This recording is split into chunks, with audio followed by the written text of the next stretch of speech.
نحمده ونصلي ونسلم على رسوله الكريم أما بعد فأعوذ بالله من الشيطان الرجيم بسم الله الرحمن الرحيم قال الله تبارك وتعالى في القرآن المجيد قل لا أسألكم عليه أجرا إلا المودة في القربى صدق الله مولانا العظيم ولا يصلي وسلم دائما أبدا على حبيبك خير الخلق كلهم رب تعالیٰ کا بھی پایا لطف و کرم اور احسان عظیم ہے کہ جس نے ہمیں اس جمعۃ المبارک کی عظیم اور بابرکت محفل میں اکٹھے ہونے کی توفیق عطا فرمائی، سب سے بڑھ کر یہ کہ ہمیں دولت ایمان سے بہرامند فرمایا۔ محرم الحرام کے حوالے سے آج ہمارا موضوع گفتگو اہل بیت اطہار کی عزت و تکریم لازم و واجب ہے۔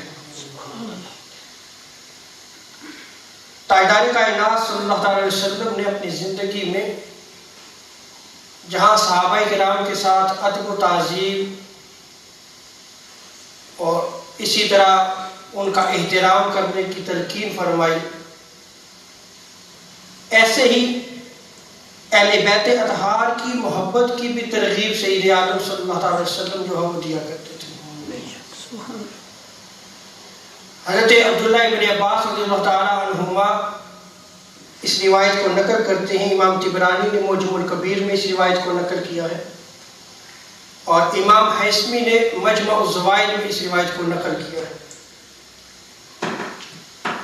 آپ فرماتے ہیں کہ جب یہ آیت کریمہ نازل ہوئی قل لا اسألکم علیہ اجرا الا المودۃ فی القربى کہ اے حبیب صلی اللہ علیہ وسلم آپ فرما دیجئے کہ میں اس تبلیغ رسالت پر تم سے کوئی اجرت نہیں مانگتا مگر اپنی اور اللہ کی قربت و قرابت سے محبت چاہتا ہوں۔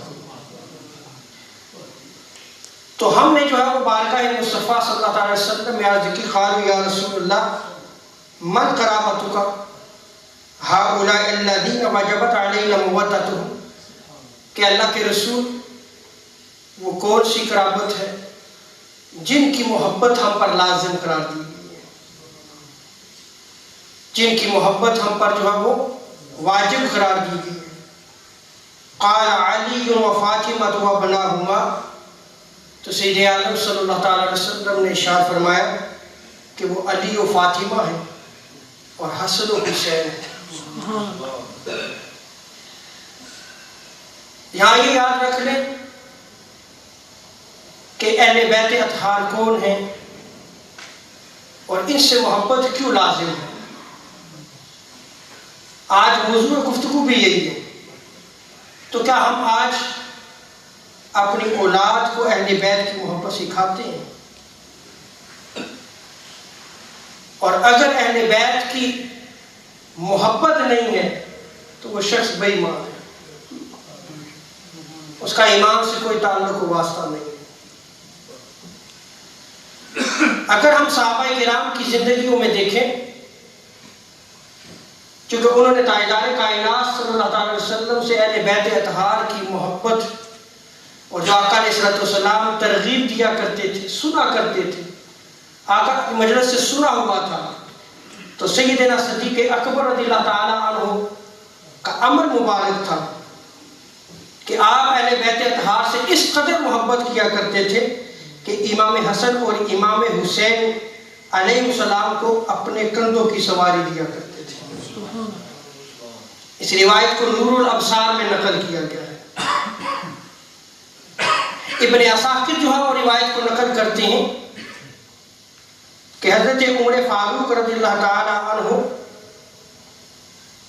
اہل بیت اطہار سے بہت زیادہ محبت فرمایا کرتے تھے اور ان کا پاس و لحاظ رکھا کرتے تھے اور ان سے محبت اور شفقت اپنی اولاد سے بڑھ کر کیا کرتے تھے، اپنی اولاد سے بڑھ کر کیا کرتے تھے۔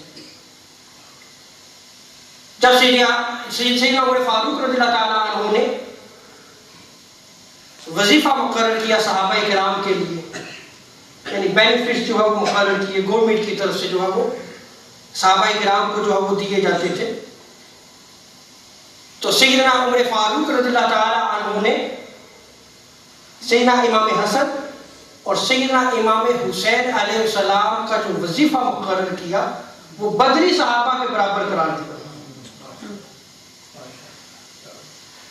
اب اس پہ حضرت عبداللہ ابن عمر جو آپ کے جو ہے وہ صاحبزادے ہیں، جلیل القدر صاحب بھی ہیں، انہوں نے جو ہے وہ عذر پیش کیا.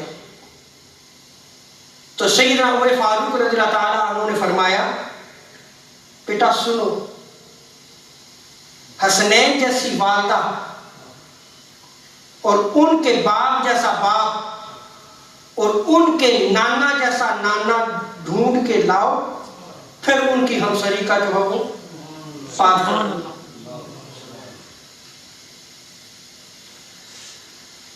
اس روایت کو جو بندی عالم دین ہے شاہ معین الدین احمد ندوی، انہوں نے تاریخ اسلام میں بھی نقل کیا ہے اسی روایت کو. امام ابو حنیفہ رحمۃ اللہ تعالی علیہ کو دیکھیں کہ خلیفہ منصور نے آپ کو جیل میں ڈال دیا اور اسی دوران جو ہے وہ آپ کو زہر دیا گیا.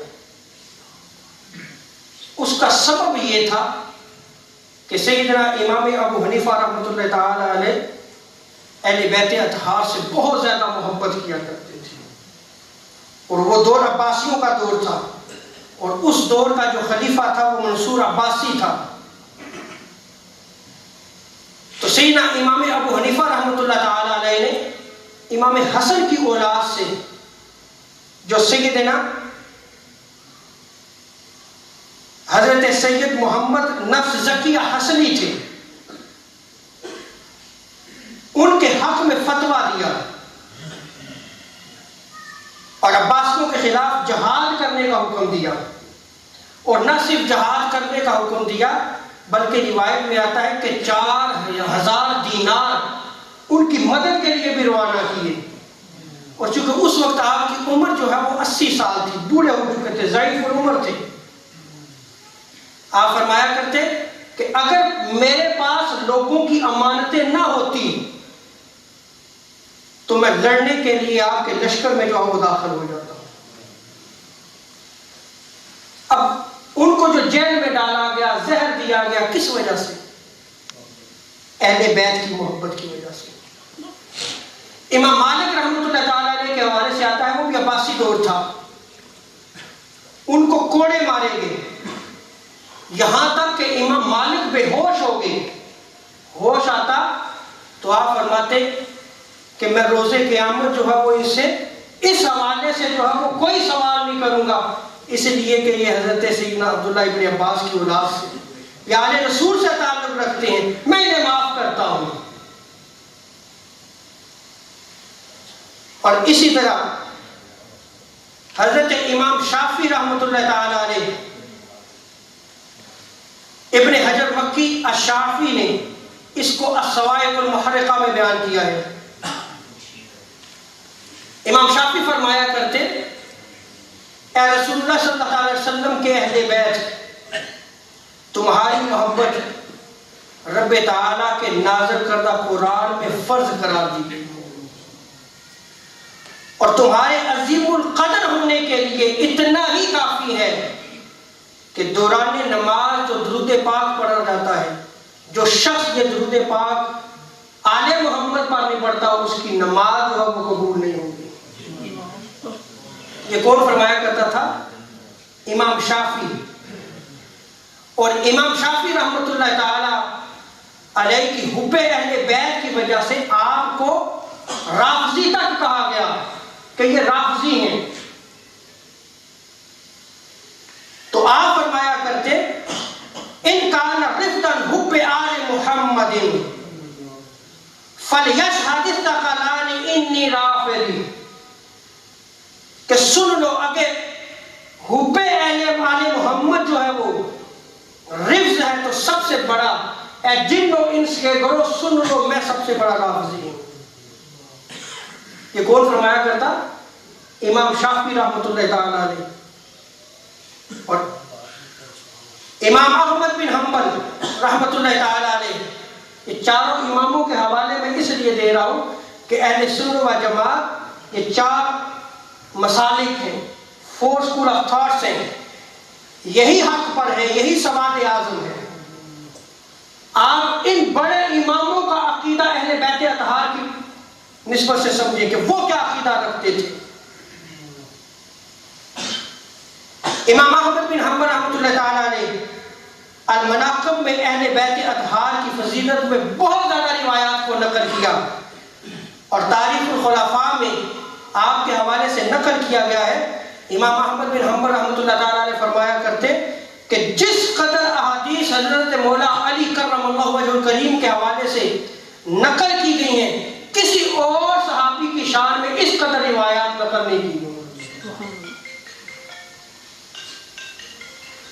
اور ابن حجر شافی مکی الصواعق المحرقہ میں فرماتے ہیں کہ حضرت امام احمد بن حنبل کے سامنے اگر کوئی سید زادہ آ جاتا، اللہ اکبر، انہیں پتہ چلتا کہ یہ سید ہے، تو آپ کھڑے ہو جایا کرتے تھے، تعظیماً کھڑے ہو جایا کرتے تھے کہ یہ سید گھرانے سے تعلق رکھتا ہے۔ اور امام عبد الوہاب شعرانی رحمۃ اللہ تعالیٰ علیہ لطائف المنن میں جو نقل کرتے ہیں کہ شیخ اکبر اشعار میں یہ کہا کرتے تھے کہ اہل بیت جو تاجدار کائنات صلی اللہ علیہ وسلم کے نبی کے گھر والے ہیں، ان کے برابر کسی کو مت سمجھو، کیونکہ وہ اہل سیادت ہیں، اور اہل بیت کا بغض انسان کے لیے حقیقی نقصان اور خسارہ ہے۔ یہ شیخ اکبر فرماتے ہیں اپنے اشعار میں، اور ان کی محبت جو ہے وہ عبادت ہے۔ آپ دیکھ لیں کہ صرف اہل بیت کی اگر دل میں محبت ہے تو یہ بھی عبادت ہے۔ حضرت عبداللہ ابن مسعود رضی اللہ تعالیٰ عنہ فتویٰ دیا کرتے تھے، اور آپ کو پتہ ہونا چاہیے کہ جو ہم حنفی اسکول آف تھاٹ سے تعلق رکھتے ہیں، ہمارے فقہی مسائل جو ہے وہ حضرت عبداللہ ابن مسعود رضی اللہ تعالیٰ عنہ تک جاتے ہیں۔ آپ کوفہ کے جو ہے وہ بہت بڑے جو ہے وہ امام تھے، آپ کے شاگرد جو ہے وہ آگے پھر ان کے شاگرد حضرت امام ابو حنیفہ رحمۃ اللہ تعالیٰ علیہ بنے۔ آپ فتویٰ دیا کرتے کہ اہل بیت سے ایک دن کی محبت 1 سال کی عبادت سے افضل ہے، 1 سال کی عبادت سے افضل ہے۔ اس روایت کو نور الابصار میں نقل کیا گیا، لیکن یہاں پہ پھر چونکہ ہم علم کی دنیا سے بہت دور ہیں، سو اعتراض جو ہے وہ کیا جا سکتا ہے، لیکن سنیں یہ آقا علیہ السلام کا فرمان ہے۔ حضرت سیدنا عبداللہ ابن مسعود رضی اللہ تعالیٰ عنہ ایسے ہی فتویٰ نہیں دیا کرتے تھے۔ مسند الفردوس میں امام دیلمی نے اس روایت کو نقل کیا ہے، عن النبی صلی اللہ علیہ وسلم قال حب آل محمد یوم خیر من عبادت سنت ومن مات علیہ دخل الجنہ۔ سید عالم صلی اللہ علیہ وسلم فرمایا کرتے کہ اہل بیت مصطفیٰ کی ایک دن کی محبت پورے سال کی عبادت سے بہتر ہے، اور جو اسی محبت پر فوت ہوا وہ جنت میں داخل ہوگا۔ اسی لیے امام عبد الوہاب شعرانی رحمۃ اللہ تعالیٰ علیہ فرمایا کرتے کہ مجھ پر اللہ کا بہت بڑا احسان ہے، یہ ہے دین کے ائمہ، یہ وہ لوگ ہیں کہ جن کی وجہ سے دین محفوظ شکل میں ہم تک پہنچا۔ ان کا عقیدہ اہل بیت اطہار کی نسبت سے سمجھے کیا تھا؟ کیا آج وہ اہل بیت کی محبت ہمارے دلوں میں موجود ہے؟ ہم اپنی اولاد میں اہل بیت اطہار کا ذکر کرتے ہیں، کیا اس شمع کو ہم اپنے گھروں میں جو ہے وہ روشن کرتے ہیں؟ آج ہمیں اس چیز کی خبر نہیں ہے کہ اہل بیت کون ہے۔ ذرا خود الگ ہو کر سوچیں سمجھیں اس چیز کو، الگ ہو کر کسی سے سوال کریں کہ آل بیت محمد کون ہے، آل رسول کون ہے۔ آپ اپنی اولاد سے پوچھیں، جو وہ جواب دیں گے وہ لمحہ فکریہ ہوگا کہ سوچیں ہم اسلام کو کیا محفوظ رکھ سکتے ہیں؟ اگر ہم تاجدار کائنات صلی اللہ علیہ وسلم کی تعلیمات سے انحراف کریں اور جو محفوظ شکل میں دین ہم تک پہنچا اور جنہوں نے پہنچایا ہم ان کی راہ سے اگر ہٹ جائیں تو کیا ہم پھر قرون اولیٰ کا دور حاصل کر سکتے ہیں؟ کیا ہم ترقی کر سکتے ہیں؟ آج مسلمان جو قسم کشی کی زندگی بسر کر رہا ہے اس کا سب سے بڑا سبب یہ ہے کہ ہم نے قرآن و سنت کو چھوڑ دیا ہے. ہم نے اس طریقے کو چھوڑ دیا ہے جس طریقے کو سید عالم صلی اللہ علیہ وسلم نے بیان فرمایا. آپ فرمایا کرتے امام شارانی رحمۃ اللہ تعالیٰ علیہ کہ مجھ پر بڑا احسان ہے کہ میں اہل بیت اطہار سے محبت بھی کرتا ہوں، ان کی تعظیم بھی کرتا ہوں، ان کی تکریم بھی کرتا ہوں. یہ احسان ہے مجھ پر اللہ کا. اور آگے فرمایا کرتے تھے کہ تم ان کی محبت کو لازم سمجھو، خواہ ان کے اعمال جو سید ہے اس کے اعمال خواہ کچھ بھی ہوں لیکن پھر بھی تم جو ہے وہ ان سے محبت لازم رکھو،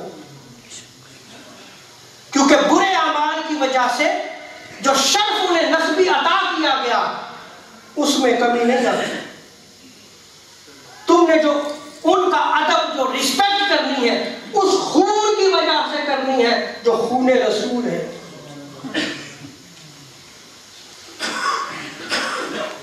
اب آپ یہ دیکھ لیں کہ اہل بیت اطہار میں اب سادات میں سے اگر کوئی اس کے اخلاق اچھے نہیں ہوں، اعمال جو ہے وہ خراب ہوں، تو ہم ان کی رسپیکٹ چھوڑ دیتے ہیں. ہم ان کی رسپیکٹ نہیں کرتے صرف اس وجہ سے کہ اس کا عمل شریعت کے خلاف ہوتا ہے، اخلاق کے خلاف ہوتا ہے. تو یہ یاد رکھ لیں کہ فتاوی رضویہ میں سیدی اعلیٰ حضرت رحمۃ اللہ تعالیٰ علیہ جب آپ سے پوچھا گیا کہ ایک شخص سید ہے لیکن اس کے اعمال اور اخلاق خراب ہیں، تو آپ نے فرمایا اگر وہ سید سنی المذہب ہے تو اس کی تعظیم لازم ہے، اس کی تعظیم لازم ہے، اگرچہ اس کے اعمال کیسے ہی ہوں ان کے اعمال کے سبب ان سے نفرت نہ کی جائے. یہ کون فرماتا ہے؟ سیدی اعلیٰ حضرت رحمۃ اللہ تعالیٰ علیہ. ہمارا نسب جو ہے وہ جو بھی ہے لیکن جو نسب مصطفیٰ ہے اس کے برابر نہیں ہو سکتا. یہ اللہ تبارک و تعالیٰ کی عطا ہے، یہ کسی کوشش اور جد و جہد سے نہیں، یہ اس کی عطا سے ان کو یہ شرف دیا گیا ہے. سو اس شرف کی وجہ سے ان کا ادب و تعظیم جو ہے وہ لازم ہے. آگے آپ فرماتے ہیں کہ اگر وہ سنی سید ہے تو اس کی بے توقیری یعنی اس کی بے ادبی سخت حرام ہے. اور سید اعلیٰ حضرت رحمۃ اللہ تعالیٰ علیہ فتاوی رضویہ میں پھر دلیل کے طور پر جو ہے وہ حدیث جو نقل کرتے ہیں اور اس روایت کو امام بہقی نے شعب الایمان میں نقل کیا ہے، امام دہلوی نے مسند الفردوس میں نقل کیا ہے، امام ہندی نے کنز العمال میں نقل کیا ہے. سید عالم صلی اللہ تعالی علیہ وسلم ارشاد فرماتے ہیں من لم یعرف حق اطرتی فہو لإحد ثلاث، کہ جو ہم اہل بیت اطہار کے حق کو نہیں جانتا، حضور ارشاد فرماتے ہیں کہ وہ تین حالتوں میں سے کسی ایک حالت پر ضرور ہوگا. جو اہل بیت سے محبت نہیں رکھتا، بغض رکھتا ہے. اور آج دیکھ لیں کہ اس میڈیا وار کی وجہ سے ہماری نوجوان نسل آج سیدنا امام حسین کے مقابلے میں اس یزید بدبخت لعین جہنمی کو لے کے آ جاتے ہیں، اس کے قصے گائے جاتے ہیں، قصے سنائے جاتے ہیں، اور نعوذ باللہ من ذالک اس کو امیر المومنین کہا جاتا ہے۔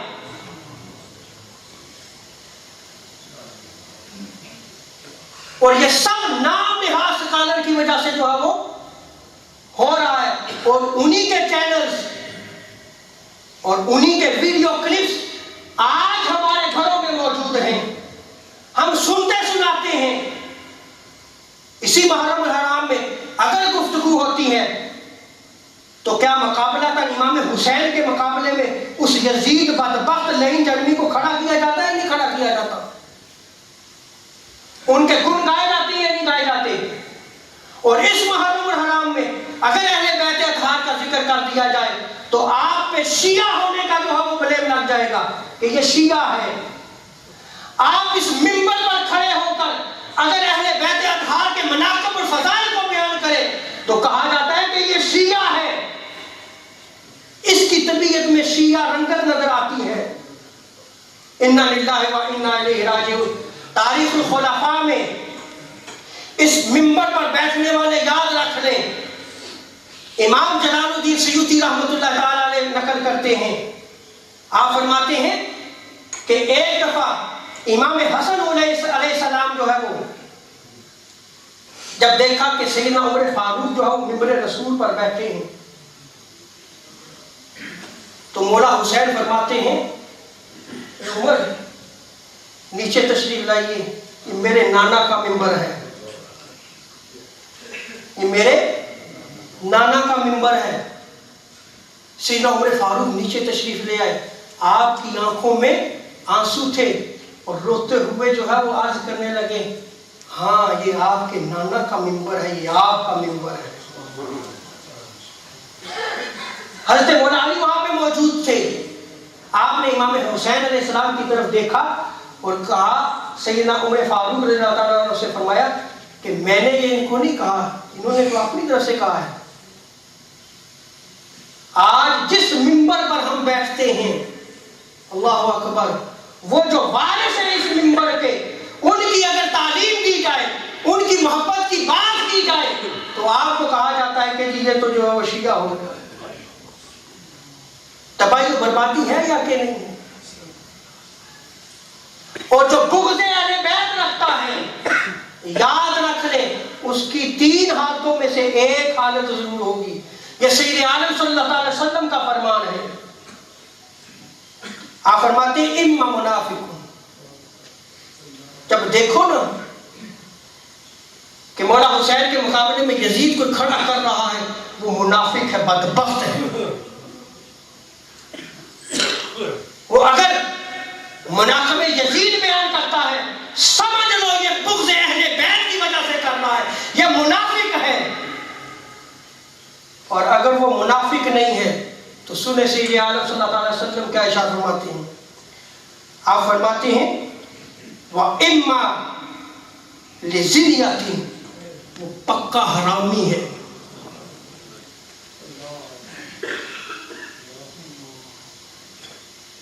وہ اصل النسب نہیں ہے، اس کے نسب میں کوئی فرق ہے۔ دیکھو نا کوئی اہل بیت اطہار کی شان میں گستاخی کر رہا ہے، سمجھ لو کہ اس کا نسب ثابت نہیں ہے۔ اور آگے آقا علیہ السلام کا ارشاد فرماتے ہیں وَإِمَّا امْرَأٌ حَمَلَتْ بِهِ أُمُّهُ لِغَيْرِ طُهْرٍ، یا پھر یہ حیضی بچہ ہے۔ جب عورت حالت حیض میں ہوتی ہے تو اس دوران عورت کے ساتھ ازواجی عمل کرنا ممنوع ہے، اس صورت میں اس کا حمل جو ہے وہ ٹھہرا تھا، وہ حیضی بچہ ہے، اس لیے وہ اہل بیت اطہار کے خلاف جو ہے وہ زبان درازی کرتا ہے، زہر بولتا ہے اہل بیت اطہار کے خلاف۔ اور پیر سید مہر علی شاہ گولوی رحمۃ اللہ تعالی علیہ اپنے ملفوظات میں فرماتے ہیں کہ فضائل اہل بیت کرام وہبی ہیں، اللہ کی عطا ہے، سنیں عقیدہ۔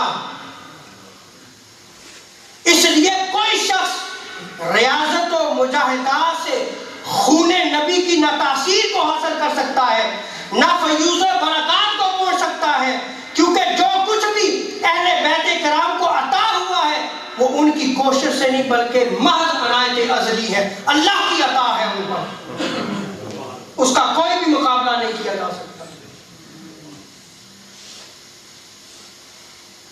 اور آگے دیکھیں سیدی اعلیٰ حضرت فتاوی رضویہ میں والیوم 24 ہے، اور جو پہلے کے حوالے دیے تھے وہ والیوم 22 پہ تھے، اس میں پھر آپ جو ہے وہ مجمع الانہار کا حوالہ دیتے ہوئے لکھتے ہیں کہ جو کسی عالم دین کی اس لیے توہین کرتا ہے کہ اس کے پاس دین کا علم ہے۔ آج دیکھ لیں ہم جب توہین کرتے ہیں تو ہمارے الفاظ ہوتے ہیں اے مولوی، صرف اس کے علم دین ہونے کی وجہ سے اگر وہ توہین کرتا ہے تو آپ فرماتے ہیں کہ وہ کافر ہے۔ اور اسی طرح جو کسی سید کی تحقیر کرتا ہے، بے ادبی کرتا ہے، فرماتے ہیں کہ اگر وہ ان کی تحقیر ان کی سیادت کی وجہ سے کرتا ہے، ان کے سید ہونے کی وجہ سے کرتا ہے، فرماتے ہیں کہ پھر وہ بھی کافر ہے۔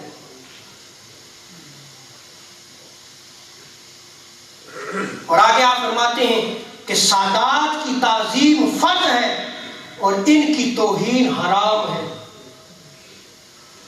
اور ابن سعد رحمۃ اللہ تعالیٰ علیہ جو ہم نقل کرتے ہیں اس روایت کو ابن حجر مکی شافعی نے الصواعق المحرقہ میں نقل کیا ہے۔ سنیں سید عالم صلی اللہ علیہ وسلم کیا ارشاد فرماتے ہیں۔ آپ ارشاد فرماتے ہیں کہ میں اور میرے اہل بیت جنت کا ایک درخت ہے، جنت کا ایک درخت ہے جس کی شاخیں دنیا میں موجود ہیں۔ اللہ اکبر، اللہ اکبر، جن کی شاخیں دنیا میں موجود ہیں، ارے جو اس شاخ کو تھام لے گا وہ رب کی راہ کو بھی پا لے گا، جو اس شاخ کو تھام لے گا وہ جنت کا راستہ بھی حاصل کر لے گا۔ اسی لیے سید عالم صلی اللہ علیہ وسلم نے فرمایا جو چاہے اپنے رب کے پاس راستہ بنا لے۔ میں نے واضح کر دیا ہے کہ اہل بیت جنت کا درخت ہے، اس کی شاخیں جو ہے وہ اس دنیا میں۔ کیا آج ان شاخوں کے ساتھ ہمارا تمسک ہے، ہمارا تعلق و واسطہ ہے؟ اور اگر نہیں ہے تو پھر سمجھ لیں کہ ہم دین سے دور ہو رہے ہیں۔ سید عالم صلی اللہ علیہ وسلم نے جو وصیت فرمائی، اس روایت کو مسند احمد بن حنبل میں نقل کیا گیا ہے، امام حیثمی نے مجمع الزوائد میں نقل کیا ہے، خدا را اہل بیت کی محبت کو ایک فرقے کے گود میں مت ڈالیں، یہ اہل بیت اطہار کی محبت ہم سنیوں کا ورثہ ہے۔ میں نے آغاز خطاب میں چاروں اماموں کے حوالے دیے، ہم سنی اہل بیت اطہار سے محبت کرتے ہیں۔ آپ اگر غم حسین میں کوئی روتا ہے اور ان کے رونے کی وجہ سے آپ یہ کہنا شروع کر دیں کہ غم حسین میں رونا کہاں جائز ہے، اگر غم حسین میں آپ خوشی نہیں مناتے، آپ اگر غم حسین میں محافل کرتے ہیں، شہادت امام حسین کو بیان کرتے ہیں، فضائل و مناقب اہل بیت بیان کرتے ہیں، تو سنیں یہ سنیوں کا ورثہ ہے، یہ کسی فرقے کا نہیں ہے۔ آج جو ہم گمراہی کی دلدل میں پھنستے چلے جا رہے ہیں اس کے دو سبب ہیں کہ آج ہماری سوچوں میں یا خارجیت کا اثر بڑھتا چلا جا رہا ہے یا ناسبیت کا۔ خارجی بھی اہل بیت اطہار کے دشمن ہیں اور ناسبی بھی اہل بیت اطہار کے دشمن ہیں۔ ناسبی وہ خطرناک گروہ ہے جو صحابہ تعظیم و تکریم کی بات کر کے اہل بیت اطہار کی دشمنی کرتا ہے، ان سے بغض کرتا ہے.